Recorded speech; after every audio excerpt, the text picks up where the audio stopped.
কত কত ভাবেই তো আমরা পুডিং বানিয়ে খাই। তো আজকের পুডিংটা হবে সম্পূর্ণ ডিফারেন্ট ওয়েতে। মানে আজকের পুডিংটা একটু শাহি শাহি ভাইব থাকবে। তো চলুন আমরা পুডিং বানানোটা স্টার্ট করে দিই। হ্যালো, আসসালামু আলাইকুম। আমি শিমু ব্লগস থেকে ফারজানা শিমু আপনাদের জন্য এনাদার আরেকটি ভিডিও নিয়ে চলে এসেছি। Definitely Eid special. তো চলুন, ফার্স্টেই একটা কড়াই নিয়েছি আর তাতে দিয়ে দিব জাল করে রাখা full cream liquid milk 3 cup. সেই সাথে দিয়ে দিব 1/3 কাপ পরিমাণে পাউডার মিল্ক। তো আরও একটু পাউডার মিল্ক দিব, যাই হোক আমার কাছে কম মনে হচ্ছিল। আর দিয়ে দিব 1/3 কাপ পরিমাণে চিনি। সেই সাথে দিয়ে দিব 2 টেবিল স্পুন কর্নফ্লাওয়ার। আর দিয়ে দিব 1 টেবিল স্পুন কাস্টার্ড পাউডার। আর সেই সাথে দিব 1 টিস্পুন পরিমাণে আগার আগার পাউডার দিয়ে এই সম্পূর্ণ মিশ্রণটাকে একটা হ্যান্ড উইক্সের সাহায্যে ভালো করে মিক্সড করে নিব। আমি যখন সব উপকরণগুলো দিয়েছিলাম তখন কিন্তু আমার চুলার ফ্লেমটা অফ ছিল। দেন এখন আমি চুলার ফ্লেমটা জ্বালিয়ে দিয়েছি, দিয়ে এখন ভালো করে নাড়তে থাকবো।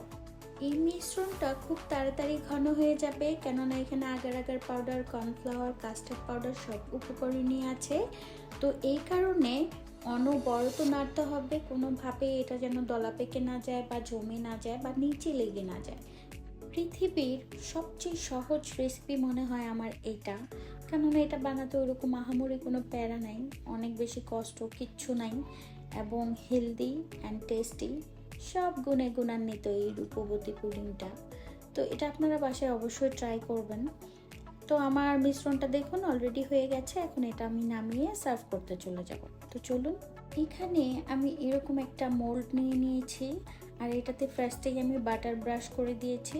আর এখন দেখুন সমস্ত মিশ্রণটা আমি এটাতে ঢেলে দেব। এটা ঢেলে দেওয়ার পরপরই এটা যখন একটু ঠান্ডা হয়ে আসে না, তখনই এটা অলরেডি জমে যায়।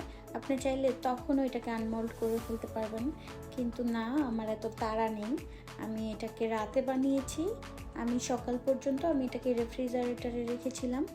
দেন আমি এটাকে দেখুন আনমোল্ড করে দেখাচ্ছি। ফ্রিজে রাখার কারণে দেখুন সাইডগুলো অলরেডি একা একাই খুলে আসছে। তো এই দেখুন আনমোল্ড করে নিচ্ছি আমি, তারপর দেখবেন লুকটা কতটা কিউট অ্যান্ড কতটা সুন্দর লাগে।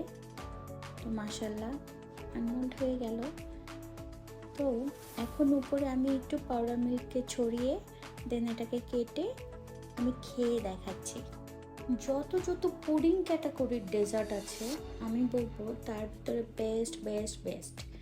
তো এই তো মাশাল্লাহ অনেক বেশি টেস্টি ছিল, অনেক বেশি সুপার ছিল খেতে।